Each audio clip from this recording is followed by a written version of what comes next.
परमेश्वर र मानिसको बीचको सम्बन्ध त्यो आम्ने सामनेको सम्बन्ध हुनुपर्ने थियो। उहाँको साथमा मानिस जाति हिँड्नु पर्ने थियो।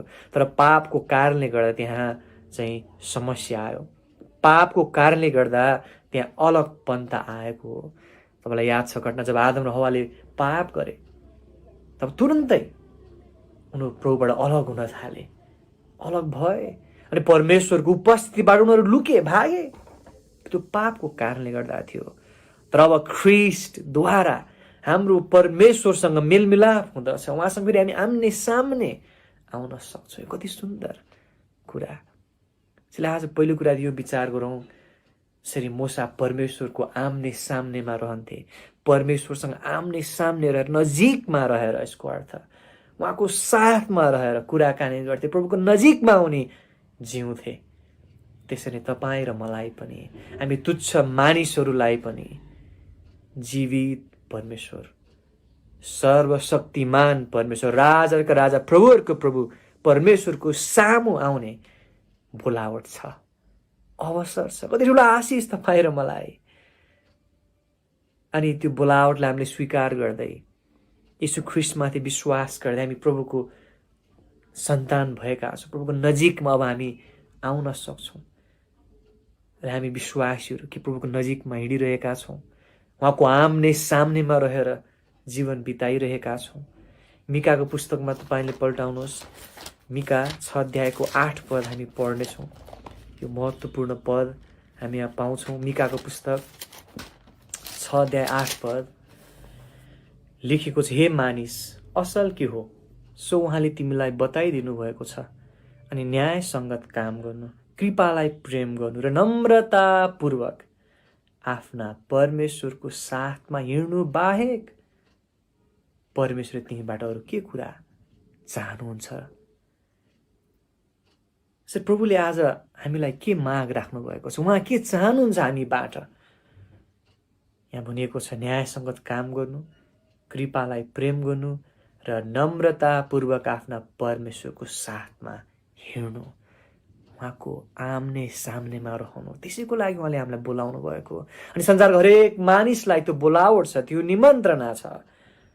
अनि हरेक विश्वासीहरू पनि दैनिक रूपमा प्रभुको साथमा हिँड्नु आवश्यक छ, उहाँको नजिकमा रहनु, साँच्चै मूसा जस्तै प्रभुको आम्ने सामने रहनु। हामी हिब्रूको 10 अध्याय पनि पल्टाउँ, नयाँ नियममा आउँ। अब हिब्रू 10:19 हामी पढ्नेछौँ। कति ठुलो आशिष यो अनि अवसर तपाईँ र मलाई कि हामी परमेश्वरको जीवित परमेश्वर, जसले तपाईँ र मलाई बनाउनु भयो, उहाँको आम्ने सामने रहन सक्छौँ।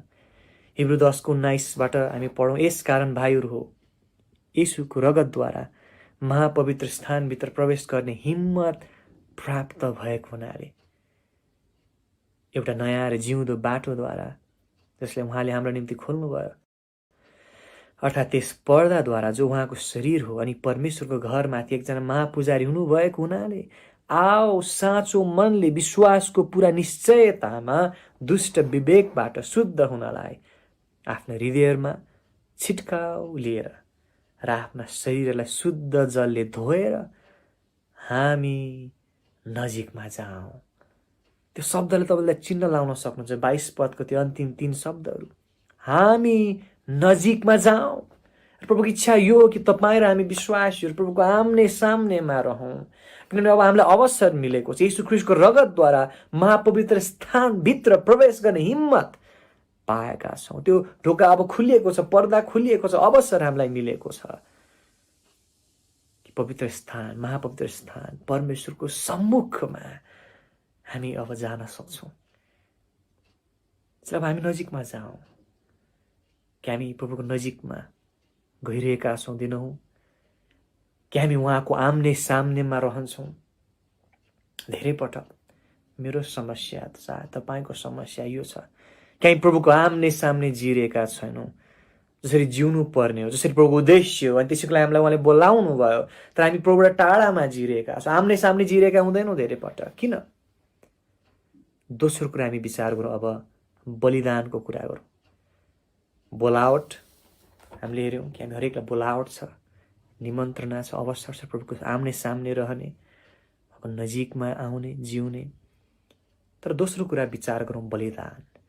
परमेश्वरको आम्ने सामने आउनलाई त्यहाँ बलिदानको आवश्यक छ। त्यहाँ केही कुरा त्याग्नु पर्ने हुन्छ। प्रभुको सामु आउनलाई हामी सबै त्यो भारहरू, सबै त्यो पाप दुष्टता बोकेर आउन सक्दैनौँ। त्यही सबै त्यो संसारका कुराहरूलाई बोकेर हामी आउन सक्दैनौँ। हामी त्याग्नु पर्नेछ। प्रभुको सामु आउँदा हामी शुद्ध हृदयहरू लिएर आउँछौँ। पवित्रताको माग प्रभुले गर्नुहुन्छ। मूसाले पनि त्यहाँ केही कुरा त्याग्नु परेको। उनले आफ्नो चाहिँ जुन एउटा प्रकारको जीवनशैली थियो मिद्यान भन्ने देशमा, त्यो उनले त्याग्नु पर्यो। प्रभुलाई उनले पछ्याउन थाले, प्रभुको इच्छा अनुसार अघि बढ्न थाले। त्यहाँ केही त्याग्नु पर्ने कुराहरू हुन्छ। अनि धेरै पटक तपाईँ र हामी त्यो त्याग गर्न, बलिदान गर्न तयार हुँदैनौँ। हामीलाई संसार कुराहरूमा अझै पनि इच्छा लाग्छ, त्यसप्रति अझै हाम्रो झुकाव हुन सक्छ, पाप अझै हाम्रो जीवनमा हुन सक्छ, अनि त्यसलाई हामी धेरै पटक त्याग्दैनौँ। अनि त्यो सबै कुरा लिएर हामी प्रभुको आउन सक्दैनौँ। प्रस्थान 3 अध्यायमा तपाईँलाई थाहा छ, मूसालाई प्रभुले भने तिम्रो जुत्ता फुकाल, तिमी जुन ठाउँमा तिमी छौ त्यो पवित्र स्थान हो। जहाँ प्रभु हुनुहुन्छ त्यो पवित्र स्थान हो। अनि प्रभुको उपस्थितिमा आउन, प्रभुको नजिकमा आउन त्यहाँ केही कुरा त्याग्नुपर्छ, केही कुरा छोड्नुपर्छ। अनि त्यो आदरको एउटा भाव पनि त्यहाँ थियो। तर त्यहाँ एउटा सङ्केत पनि पाउँछु, केही छोड्नुपर्छ। पवित्र पवित्र पवित्र परमेश्वरको सामु आउनलाई हामी पवित्र हुन आवश्यक छ। अनि यीशु ख्रीष्टको रगतद्वारा हामी पवित्र पारिदछौँ। हाम्रो पापलाई अनि दुष्टतालाई हामी त्याग्छौँ। त्यहाँ बलिदान छ, त्यहाँ त्याग्नु पर्ने कुराहरू छ, फाल्नु पर्ने कुराहरू छ। एक हिसाबले भने हामी प्रभुको सामु आउँदा जुत्ता फुकाल्नु पर्नेछ। धेरैबाट हामी भित्र आउन त चाहन्छौँ, तर जुत्ता फुकाल्न चाहँदैनौँ। हाम्रो आफ्नो त्यो अभिलाषाहरू, आफ्नो शरीरका इच्छाहरू अझै पनि हामी राख्न चाहन्छ। हामी त्यसलाई फालिहाल्न तयार छैनौँ अहिले। तर त्यसरी हुँदैन रहेछ। हरेक दिन तपाईँ र म हामी आफूलाई पवित्र पार्छौँ, आफ्नो पापहरू स्वीकार गर्छौँ, प्रभुबाट क्षमा माग्छौँ। हामी पवित्र हातहरू, शुद्ध हृदय लिएर मात्रै प्रभुका आउन सक्छौँ। धेरैपल्ट हामी विश्वासीहरूको कमजोरी त्यही हुनसक्छ।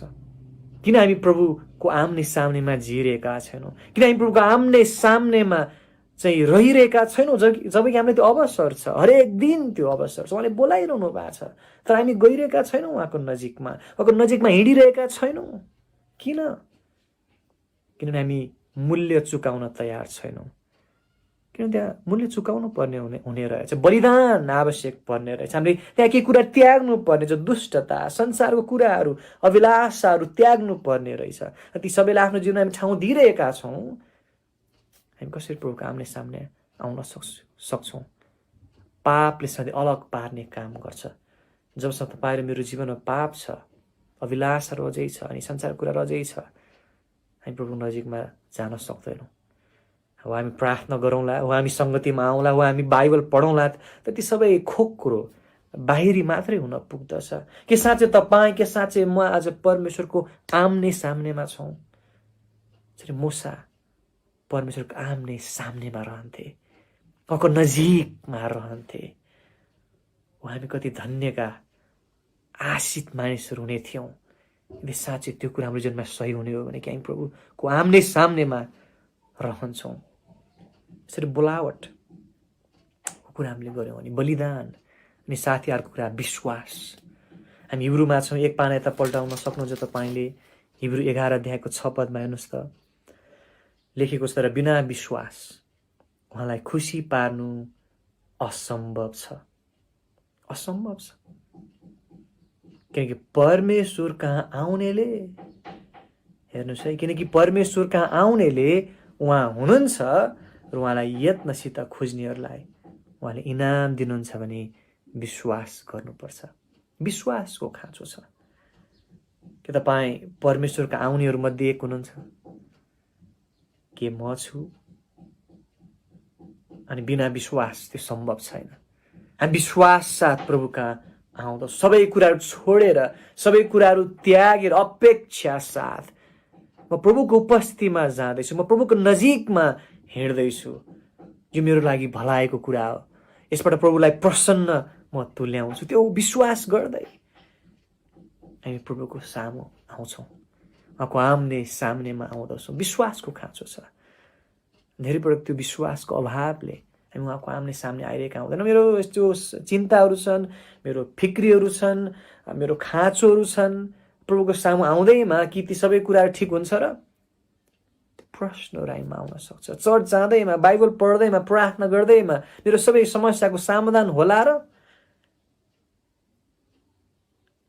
हामी अविश्वास गर्छौँ, त्यो प्रकारको विचार हामी राख्छौँ। प्रभुको सामु आउँदैनौँ, तर विश्वास साथ आउन आवश्यक छ। मेरो चिन्ता, पीर, बोझहरू, फिक्रीहरू जे छन्, प्रभुमा विजय छ, प्रभुमा विश्राम छ। प्रभुले मलाई सान्त्वना दिन सक्नुहुन्छ, सहायता दिन सक्नुहुन्छ, सामर्थ्य दिन सक्नुहुन्छ। म परमेश्वरको सामु जानु आवश्यक छ। मलाई चाहिएको त्यो हो आज। त्यो विश्वास, त्यो बुझाइ तपाईँमा छ, ममा छ। आज बिना विश्वास यो असम्भव छ। हामी विश्वास साथ प्रभुको सामु आउँछौँ, यही विश्वास गर्दै कि उहाँ मात्र, एक मात्र जीवित परमेश्वर हुनुहुन्छ, त्यहाँ अरू कोही छैन। उहाँले नै सबै मेरो पीरहरू बुझ्नुहुन्छ। उहाँले नै मलाई सहायता, सान्त्वना दिन सक्नुहुन्छ। उहाँमा म विश्राम पाउँछु, विजय पाउँछु, शान्ति, आनन्द पाउँदछु। उहाँको उपस्थितिमा म आउनु पर्दछ। अनि हरेक दिन अनि हरेक पल तपाईँ र म विश्वासी व्यक्तिगत रूपमा प्रभुको सामु आउँछौँ अनि उहाँ सँगसँगै हिँड्छौँ। हनोकको विषयमा हामीलाई थाहा छ कि हनोक लगभग 300 वर्ष प्रभुको साथमा हिँडे र उनको साक्षी के थियो? उनले परमेश्वरलाई प्रसन्न तुल्याए। प्रभुको आम्ने सामने आउनुमा, प्रभुको नजिकमा हिँड्नुमा तपाईँ र मलाई आशिष छ। प्रभु त्यसमा प्रसन्न हुनुहुन्छ। त्यसैले त्यहाँ बोलावट छ। हामी हरेकलाई आज परमेश्वरको आम्ने सामने आउने बोलावट छ। हामी कोही छौँ मुक्ति पाएका छैनौँ, येशू ख्रीष्टलाई चिनेका छैनौँ भने आज प्रभुले तपाईँलाई बोलाउँदै हुनुहुन्छ। आज तपाईँ पाप र अनि परिश्रम गर्दै भारीले दबिएको अवस्थामा हुनुहुन्छ। ख्रीष्टले तपाईँलाई विश्राम दिनुहुन्छ। अनि हामी विश्वासीहरूलाई पनि त्यो बोलावट छ। हरेक दिन प्रभुको साथमा हिँड्ने, उहाँको आम्ने सामनेमा आउने, मूसा जस्तै प्रभुको आम्ने सामने उहाँसँग बोल्ने, उहाँसँग कुराकानी गर्ने, उहाँको नजिकमा रहने कति सुन्दर अवसर। अनि बलिदानलाई पनि हामी याद गरौँ। के कुराहरू त्याग्नु पर्नेछ, के कुराहरू छोड्नु पर्ने हुँदो रहेछ। हामी फोहोर हातहरू, अशुद्ध हातहरू लिएर प्रभुको सामु आउन सक्दैनौँ। जब पुजारीहरूले बलि चढाउने काम गर्नु पर्थ्यो अनि पवित्र स्थानभित्र जानु पर्थ्यो, उनीहरूले आफ्नो हात पाउहरू धुनु पर्थ्यो। हात पाउ धुने एउटा बाटो नै त्यहाँ त्यो सामग्री नै तोकिएको थियो। अनि हात पाउ धोएर मात्रै उनीहरू प्रभुको उपस्थितिमा आउन सक्थे, प्रभुको सामु आउन सक्थे। अनि त्यो एउटा चित्रण थियो कि प्रभुको सामु आउनलाई शुद्ध हातहरू, पाउहरू अथवा पवित्र जीवन आवश्यक छ। हामी त्यही अशुद्धता बोकेर अनि त्यही प्रकारको सबै पाप अनि अभिलाषाहरू बोकेर त्यसलाई लिएर त्यसलाई जीवनमा ठाउँ दिएर नै हामी प्रभुको आउन सक्दैन। हामीले छोड्नु पर्ने हुन्छ, जुत्ता फुकाल्नु पर्ने हुन्छ। कि हामी त्याग्न तयार छौँ संसार कुराहरूलाई, त्यो अभिलाषाहरूलाई धेरैबाट हामी त्यागिरहेका हुँदैनौँ। त्यसै कारण हामी प्रभुको आम्ने सामने आइरहेका हुँदैन। कति दुःख लाग्दो कुरा। अनि अर्को कुरा हामीले हेऱ्यौँ कि विश्वासद्वारा हामी प्रभुको सामु आउँछौँ। बिना विश्वास यो सम्भव छैन। हामी अपेक्षा साथ आउँछौँ कि प्रभु मेरो परमेश्वर हुनुहुन्छ, उहाँको सामु म आउन सक्छु र आउनु पर्दछ। हो, म उहाँलाई आँखाले देख्दिनँ, तर उहाँ हुनुहुन्छ भने म विश्वास गर्छु। अनि मेरो जीवनमा प्रभुको त्यो उपस्थितिले परिवर्तन ल्याएको छ। मैले अनुभव गरेको छु। मैले त्यो अनन्त जीवन पाएको छु। मुक्तिको आनन्द मेरो जीवनमा छ। त्यो अनुभव कसैले खोसेर लान सक्दैन। म विश्वास गर्छु प्रभु त्यहाँ हुनुहुन्छ र उहाँको सामुमा आउन सक्छु। अनि हाम्रो सबै चिन्ता, पीर फिक्री छोड्दै प्रभुको आम्ने सामने हामी आउँछौँ। त यतिमा हामी नरोक्यौँ, हामी अरू कुरा पनि हेरौँ कि अब परमेश्वरको आम्ने सामने आउँदाका आशिषहरूलाई विचार गरौँ। आशिषहरू पहिलो आशिष हो विश्राम। विश्राम हामीले पढ्यौँ मत्तीको पुस्तकमा, फेरि हामी त्यहाँ फर्केर जाउँ मत्ती 11 अध्यायमा, कि परमेश्वरको उपस्थितिमा आनन्द छ, विश्राम त्यहाँ छ, सान्त्वना छ, शीतलता छ। मत्ती 11:28, हे सबै परिश्रम गर्ने र भारी दबिएकाहरू म कहाँ आओ अनि म तिमीलाई विश्राम दिनेछु। क्या तपाईँलाई विश्रामको खाँचो छ? धेरै पटक हामीलाई विश्रामको खाँचो हुन्छ। अनि यो शरीरको विश्रामको कुरा गरिएको होइन, प्राणको विश्राम। हेर्नुहोस् तल 29 पद, मेरो जुवा आफूमाथि राख र मबाट सिक, किनकि म नम्र हृदयमा दीन छु, अनि तिमीले आफ्नो मनमा भनिएको छ अथवा प्राणमा विश्राम पाउनेछौ। हामी किनकि मेरो जुवा सजिलो र मेरो भारी हलुका छ। आज सारा संसारलाई चाहिएको के हो? विश्राम। दौडधुप गर्छन्, यता कुद्छन् उता कुद्छन्, चिन्ता, पीर, बोझ, फिक्रीहरू, तनावै तनाव। के आज तपाईँको जीवनमा पनि त्यही छ? विश्राम हामीलाई चाहिएको छ। अनि हामी चाहिँ ढल्किने अथवा सुत्ने त्यो विश्रामको कुरा गरे होइन।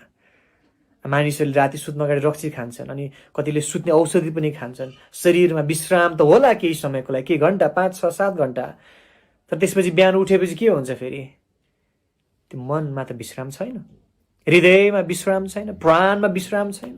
त्यो प्राणको विश्राम औषधिले दिन सक्दैन, प्राणको विश्राम पैसाले किन्न सक्दैन, कुनै कुराबाट हामी आर्जन गर्न सक्दैनौँ। एउटै मात्र उपाय छ त्यहाँ प्राणको विश्राम पाउनको लागि, त्यो परमेश्वरबाट हामीले प्राप्त गर्नु। अरू उपाय छैन, अरू विकल्प छैन। अनि शताब्दीदेखि शताब्दीसम्म मानिसहरू त्यही विश्रामको खोजीमा छन्। किन त्यहाँ मृत्यु हुन्छ, किन त्यहाँ रोग बिमार छ? गौतम बुद्धले त्यसरी सोचे भनेर भनिन्छ होइन। अनि उनले त्यो सबैबाट मुक्त हुन, छुटकारा पाउन, मोक्ष पाउन उनी चाहिँ तपस्या गर्न गयो भनिन्छ। अनि त्यहाँ धेरै मानिसहरू त्यही प्रकारको कुरा छ। उनीहरू विश्राम खोजिरहेका छन्, प्राणको विश्राम खोजिरहेका छन्, तर पैसाले त्यो दिनेवाला छैन, धन सम्पत्तिबाट मिल्नेवाला छैन, मानिसहरूबाट पाइँदैन। परमेश्वरले मात्रै तपाईँ र मलाई साँचो प्राणको विश्राम दिन सक्नुहुन्छ। अनि त्यो दिनको लागि उहाँले हामीलाई भन्नुहुन्छ, आओ म कहाँ। हामी त्यो पाउन सक्छौँ, तर हामीले गर्नुपर्ने कुरा त्यहाँ छ, विश्वाससाथ प्रभुको आम्ने सामनेमा आउनु, उहाँको नजिकमा जानु। विश्राम त्यहाँ छ। अब हामी विश्राम चाहियो त भन्छौँ, मलाई हृदयमा विश्राम चाहियो, म विश्वास गर्छु यसु ख्रीष्टले दिन सक्नुहुन्छ, तर म टाढै बस्छु, प्रभुको नजिक जाँदिन भन्छौँ भने हामी कसरी विश्राम पाउन सक्छौँ? यसु ख्रीष्टले मात्रै तपाईँ र मलाई प्राणको विश्राम दिन सक्नुहुन्छ। हामी विश्वासीहरूलाई पनि कुरा त्यही हो। हामी यस श्रापित संसारमा श्रापित शरीर लिएर जिइरहेका छौँ। तनावहरू हुन सक्छन्, चिन्ताहरू, अस्वस्थता, अशान्तिका कुराहरू, अनि चिन्ता अनि घटी कमीहरू, त्यो सबै बिचमा प्राणको विश्राम हामी कसरी पाउन सक्छौँ? हामी विश्वासीहरू कति आशिषित, कति धन्यका, कि सबै चिन्ता, पीर, फिक्री बिचमा पनि हामी जीवित परमेश्वरको सामु आउन सक्छौँ अनि प्राणमा विश्राम पाउन सक्छौँ। के तपाईँले त्यो अनुभव गर्नुभएको छ आफ्नो जीवनमा? मैले गरेको छु, तपाईँले गर्नुभएको छ, हामी हरेक विश्वासीले गरेका छौँ। जब हाम्रो जीवनमा चिन्ताहरू हुन्छन्, फिक्रीहरू हुन्छन्, हामी सबै कुरालाई त्यागेर प्रभुको सामु लम्पसार पर्छ, घुँडा टेक्छौँ, प्रार्थना गर्छौँ, प्रभुको नजिकमा आउँछौँ। अचम्मको शान्ति उहाँले हामीलाई दिनुहुन्छ, सारा समाजलाई माफ गर्ने अथवा समाजले पनि नभ्याउने, बुझ्न नसक्ने शान्ति उहाँले दिन सक्नुहुन्छ, दिनुहुन्छ। आज हामीलाई त्यस्तो प्रकारको विश्राम चाहिएको छ, शान्ति चाहिएको छ। संसारले दिनु जस्तो शान्ति होइन। अनि त्यो प्रभुको सामु, प्रभुको नजिकमा मात्रै पाइँदछ। त्यसैले प्रभुको आम्ने सामने आउनुको आशिष एउटा यो विश्राम अनि यो शान्ति, आनन्द। तपाईँ भजन सङ्ग्रहमा जानुहोस्, हामी भजन सङ्ग्रह 16 अध्याय 11 पदमा आउँ। त्यसलाई आज हामी परमेश्वरको आम्ने सामने रहने विषयमा अध्ययन गर्दैछौँ। कति महत्त्वपूर्ण कुरा यो, कति ठुलो आशिष अवसर तपाईँ र मलाई कि मूसा जस्तै तपाईँ र म पनि प्रभुको आम्ने सामने आउन सक्छौँ, रहन सक्छौँ। प्रभुको उद्देश्य पनि त्यही हो हाम्रो जीवनमा। हेर्नुहोस् भन्सङ्ग्रह 16:11 पद, कति सुन्दर पद। तपाईँले कण्ठ गर्न सक्नुहुन्छ यो पदलाई। तपाईँले मलाई जीवनको बाटो देखाउनुहुन्छ हुनेछ। तपाईँको उपस्थितिमा हेर्नुहोस् है, आनन्दको भरपुरी छ। आमेन। र त्यति मात्र होइन, अझै पढौँ, तपाईँको दाहिने हातमा सदा सर्वदा सुख चैनहरू छ। आज हामीलाई चाहिएको त्यही होइन र? प्रभुको उपस्थितिमा आनन्दको भरपुरी छ। तपाईँको दाहिने हातमा सदा सर्वदा सुख चैनहरू छन्। प्रभुको आम्ने सामने आउनु, उहाँको नजिकमा आउनु, उहाँको नजिकमा जिउनु, त्यसको आशिष अवर्णनीय छ। हामी त्यसलाई व्याख्या गर्न सक्दैनौँ। शीतलता मिल्दछ, शान्ति, ढाडस, आशा। के तपाईँलाई आज सान्त्वना चाहिएको छ? प्रभु कहाँ जानुहोस्। के तपाईँलाई ढाडस चाहिएको छ? डराउँदै हुनुहुन्छ, आत्तिनु भएको छ? प्रभु कहाँ जानुहोस्। के तपाईँलाई आशा चाहिएको छ? आनन्द चाहिएको छ? प्रभु कहाँ जानुहोस्। प्रभुको आम्ने सामनेमा रहनुमा, त्यहाँ छ हाम्रो प्राणको लागि विश्राम। विश्राम। एकपटक दुईटा चित्रकारहरू बिचमा कम्पिटिसन भएछ, प्रतिस्पर्धा भएछ त्यहाँ। अनि त्यहाँ दर्शकहरू पनि त्यहाँ रहेछन्। अनि दुईटा चित्रकारहरू, दुवैजना सिपालु रहेछन्, दुवैजना एकदम क्षमतावान। अनि को चाहिँ उत्कृष्ट चित्रकार हो त भन्ने चाहिँ फैसला गर्नलाई त्यहाँ प्रतिस्पर्धा भएछ। अनि त्यहाँ एउटा विषय दिएछ। विषय थियो विश्राम। यो विश्राम भन्ने विषयमा तपाईँ दुईजनाले नै आफ्नो चित्रहरू बनाउनुहोस्। अनि त्यसपछि तपाईँहरूको चित्र हेरेर हामी दर्शकहरूले चाहिँ अब हामीले चाहिँ न्याय गर्नेछौँ। अब हामीले चाहिँ अनि निर्णय गर्नेछौँ कसको राम्रो छ चित्र, अनि को उत्कृष्ट चित्रकार हामी फैसला गर्नेछौँ। अनि दुवै चित्रकारले चित्र बनाउन थालेछ। अनि सबै मजाले कम्प्लिट राम्रो चित्र बनाइसकेपछि दुवै चित्रलाई सबै दर्शकहरूले देख्ने गरी टक्क अगाडि राखिएछ। अनि दुवै चित्रलाई छोपिएछ कपडाले। अनि पालै पिलो दुईटै कपडा निकाल्ने त्यहाँ कुरा भएछ। अनि पहिलो चित्रकारको चाहिँ चित्र चाहिँ यसरी देखाइएछ कपडा हटाएर। अनि सबैले हेरेछ, ओहो यो राम्रो चित्र छ। अनि चित्रमा चाहिँ के रहेछ त, त्यो पहिलो चित्रकारको चित्रमा एउटा शान्त तलाउ, हावा पनि नचलेको एकदम शान्त वातावरण जस्तो देखिन्थ्यो। अनि एउटा केटा चाहिँ ढुङ्गामा टक्क बसेको है। अनि चराचुरुङ्गी अलिअलि छेउछाउमा अलिअलि त्यहाँ भएको, अनि अलिअलि रुखहरू पनि छेउमा। अनि हेर्दा एकदम शान्त त्यो चित्र देखिन्थ्यो, विश्रामको त्यसले चित्रण दिन्थ्यो। अनि सबै ताली बजाएछ दर्शकहरूले, ओ यो एकदम ठिक हो, ठिक हो, राम्रो, यो चित्र चाहिँ राम्रो लाग्यो है। तर अनि मानिसहरूले भनेछ, ल अब ठिक छ, अब हामी यो दोस्रो चित्रकारको पनि हेरौँ न त पहिला, अनि निर्णय गर्नेछौँ कसको राम्रो। अनि दोस्रो चित्रकारको पालो आएछ र उसको पनि कपडा हटाएर देखाइएछ चित्र। अनि उसको चित्र हेर्दा मान्छेहरू छक्क परेछ, ओहो कस्तो खालको चित्र हो यो। विश्रामको चित्र बनाउनु पर्ने ठ्याक्कै उल्टो जस्तो थियो। किनभने उसको चित्रमा के रहेछ त, एकदम ठुलो चाहिँ भिरबाट एउटा चाहिँ डरलाग्दो झरना खसिरहेको रहेछ, झ्याङराङ र झुङरुङ ढुङ्गाहरूलाई पनि खसाल्दै, माटो खसाल्दै ठुलो आवाजसँग निकाले तल झरेको जस्तो देखिन्थ्यो त्यो चित्रमा। अनि मान्छेहरू छक्क परेछ, अनि त कसरी यो विश्रामको चित्रण भयो त, पुरै एकदम डरलाग्दो भिर छ, अग्लो डरलाग्दो भिर, अनि ठुलो झरना ढ्याङराङ ढुङरुङ गर्दै खसेको जस्तो देखिन्छ। त्यो विश्राम कसरी हुनसक्छ? अवश्य त ठुलो आवाज आएको छ, अब ढुङ्गाहरू सानो खसिरहेछ होइन, कसरी विश्रामको चित्रण भएर त्यो? मान्छेहरू छक्क परेछ। तर यसो चित्रलाई हेरेको त मान्छेले के देखेछ त, त्यो भिरमा चट्टानको मुनि चाहिँ एउटा चराको गुँड रहेछ। अनि त्यो चराको गुँडमा दुईजना चराहरू, एक जोडी चराहरू मजाले निदाइरहेको रहेछ है। अनि मानिसहरूले बुझेछ, हो ल ठिक ठिक ठिक ठिक, साँच्चै विश्रामको चित्र त यो, यसले अझै राम्रो दिन्छ उनीहरूले भनेछ। किनभने त्यहाँ एकदम ठुलो झरना झरिरहेको थियो, घडाङ र गुडुङ गरेर हल्ला गरेर आवाज ठुलो आउँछ, भिर डरलाग्दो छ। तर दुईटा चराहरू चाहिँ त्यो भिरमै भए पनि चट्टान यस्तो रहेछ, अलिकति सट्ट निक्लेको, त्यसको मुनिपट्टि टक्क गुण बनाएर मजाले आनन्दले सुतिरहेको रहेछ। विश्राम थियो नि, होइन र? अनि साँच्चै विश्राम भनेको तनाव अनि चिन्ता अनि यो विभिन्न कुराहरूको कमी अथवा त्यो नभएको अवस्थालाई हामी विश्राम सोच्छौँ त त्यो होइन। कहिले पनि टेन्सन नहुनु, कहिले पनि घटी कमी नहुनु, कहिले पनि बिरामी नहुनु, के त्यो विश्राम हो? साँचो विश्राम के हो त? सबै त्यो कठिनाइ बिचमा पनि डरलाग्दो हुरीबतास चलेको छ, चिन्ता छ, तनाव छ, अस्वस्थता, घटी कमी, तर सबै बिचमा पनि प्राणमा आनन्द छ, मजाले सुत्न सक्छ। प्राणको विश्राम त्यो हो। अनि परमेश्वरले तपाईँलाई मलाई त्यो दिन सक्नुहुन्छ, दिनुहुन्छ जब हामी उहाँको नजिकमा आउँछौँ, उहाँको आम्ने सामने रहन्छौँ। प्रभु परमेश्वरको आम्ने सामने रहनुको एउटा आशिष विश्राम हो। तर त्यही मात्र होइन, अर्को आशिष विजय पनि हो। विश्राम अनि विजय, विजयी जीवन प्रभुको साथमा मात्रै सम्भव छ। हामी प्रस्थानको 33 अध्यायमा फर्कौँ। अब अन्त्यतिर आएका छौँ। प्रस्थान 33 अध्याय तपाईँले हेर्नुहोस् त 1 र 2 पद। परमेश्वरले इजरायलीलाई उजाड स्थानबाट डोर्याइरहनु भएको छ। कनान देश उनीहरूको गन्तव्य हो।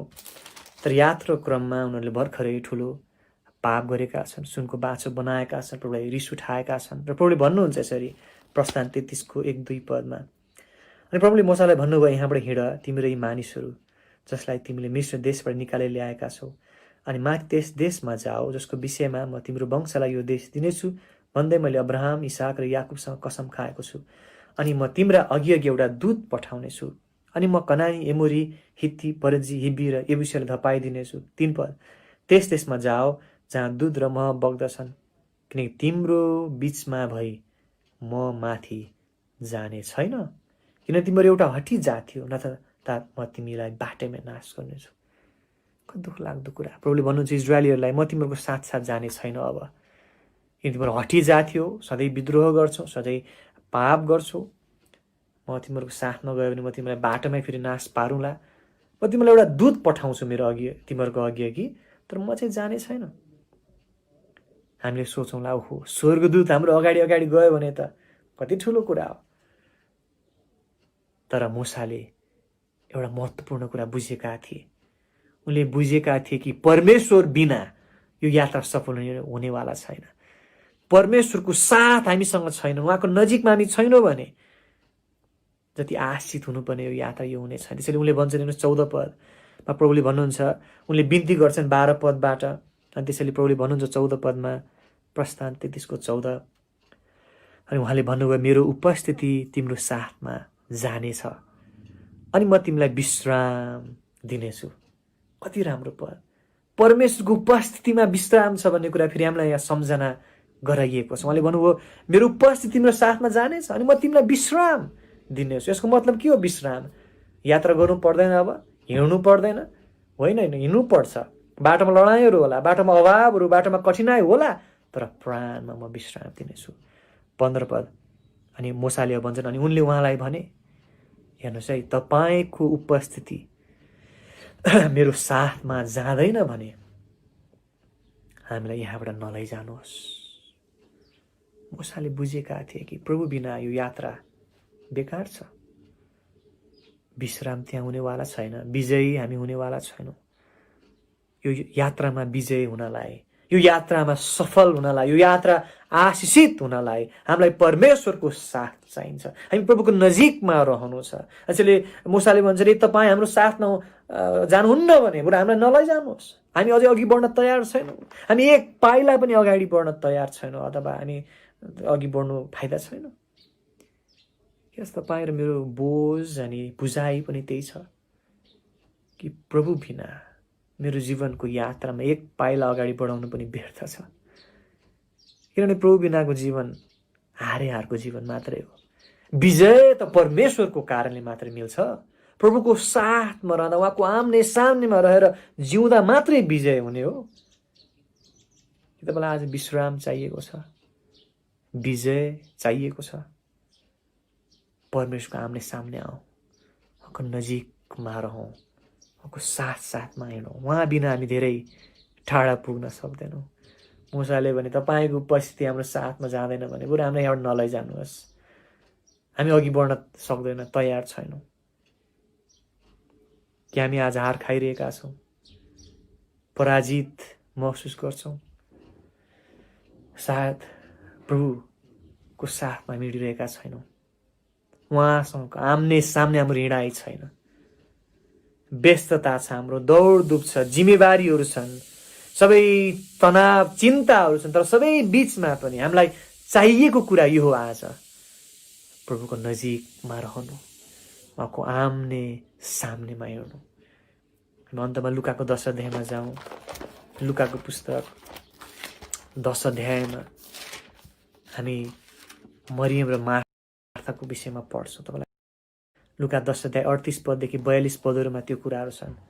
मार्था आफ्नो काम धन्दामा व्यस्त थिइन्, उनको जिम्मेवारी थियो, उनले सोच्थिन् ओहो मैले खाना खुवाउनु पर्छ चेलाहरूलाई, यीशु ख्रिस्टलाई, मेरो यो बोझ छ, मैले यो गर्नु छ, यो गर्नु, उनलाई ठुलो हतारो थियो, चटारो थियो, व्यस्त थिए, उनी पसिना चुहाइरहेका थिए, परिश्रम गरिरहेका थिए। नराम्रो त होइन, धेरै सेवाहरू गरिरहेका थिए। चाहिँ प्रभुले भन्नुभयो 40 पद हेर्नुहोस्, लुका 10 को 40। तर मार्था चाहिँ धेरै सेवाहरूको कारणले व्याकुल भइन्। के आज तपाईँ व्याकुल हुनुहुन्छ? धेरै सेवाहरूको कारणले गर्दा व्याकुल कहिलेकाहीँ हामी हुन्छौँ, थकित हुन्छौँ, निराश, हताश, कागतीलाई निचोरेर पुरै सुक्खा बनाएको जस्तो कहिलेकाहीँ महसुस गर्छौँ। सबै सुक्खा भएको छ, रित्तो, थकित, हताश, व्याकुल, दौडधुप छ, परिवारलाई हेर्नु पर्यो, काम गर्नु पर्यो, यताउता चिन्ता फिक्री, तनावै तनाव। तर सबै बीचमा मरियमलाई हेर्नुहोस् त, खोइ मरियम कहाँ छ? मरियम त्यहाँ छ। मरियम प्रभुको पाहुनी र प्रभुको उपस्थितिमा, प्रभुको आम्ने सामने। अनि मरियमको अनुहार उज्यालो छ अवश्य पनि हामी कल्पना गर्न सक्छौँ। विश्राम उनले पाएका छन्, शान्ति, परमेश्वरको आवाजहरू, उहाँको वचन उनी सुन्दैछ उहाँको पाउमा रहेर। मरियम कति आशित।